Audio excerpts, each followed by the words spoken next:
Au printemps 2014, le tunnel du Chambon, reliant le département de l'Isère à celui des Hautes-Alpes, est dangereusement menacé par un glissement de terrain qui nécessite une procédure d'urgence et la fermeture de la route. Suite à la fermeture de la route départementale 1091, nous avons subi un effondrement du grand tunnel du Chambon et nous avons fait le pari avec le conseil départemental de réouvrir un itinéraire de secours avant l'hiver 2015-2016.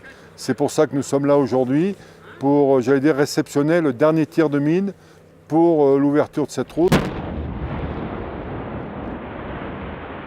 Nous avions pris l'engagement d'ouvrir cette route avant l'hiver et pour cela, les moyens en termes techniques, en termes humains, ont été au rendez-vous et mis en place dès le mois de juillet et nous avons eu des périodes de pointe avec plus de 50 compagnons sur le chantier qui ont œuvré 6 jours sur 7.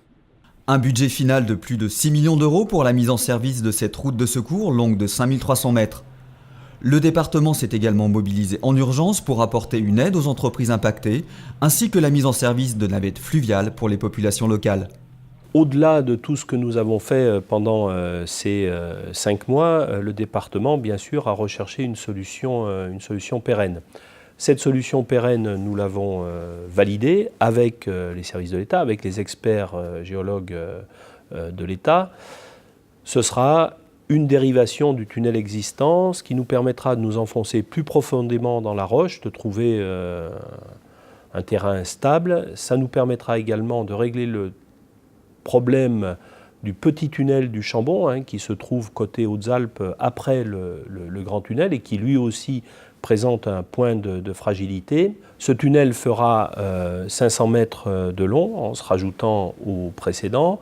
Il permettra le passage d'une circulation identique à ce qui est aujourd'hui, c'est-à-dire en termes de gabarit et en termes de nombre de véhicules jour.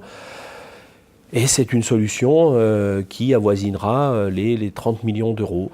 Nous espérons pouvoir commencer les travaux premier trimestre 2016 pour livrer un ouvrage à peu près fini, mais en tout cas exploitable, avant la saison d'hiver 2016-2017. En attendant cette prochaine échéance, la route de secours est ouverte depuis le 24 novembre. Le département a tenu son engagement au service des usagers. La vie sur la route, pour moi c'est la première fois que je la prends. Je viens des Hautes-Alpes, du Monétier, les bains à Vallée de la Guisane, et c'est vrai que ça nous change la vie. On a trouvé qu'elle était très bien signalée. On peut se garer sur les petits côtés pour pouvoir se croiser. Elle est vraiment très propre au niveau de la chaussée. Elle était salée, c'était parfait pour rouler, impeccable. La route est absolument magnifique, c'est un grand plaisir de l'utiliser. C'est un travail extraordinaire qui a été fait. Et il n'y a pas de monde, on peut faire des photos comme on n'a jamais fait, c'est un régal.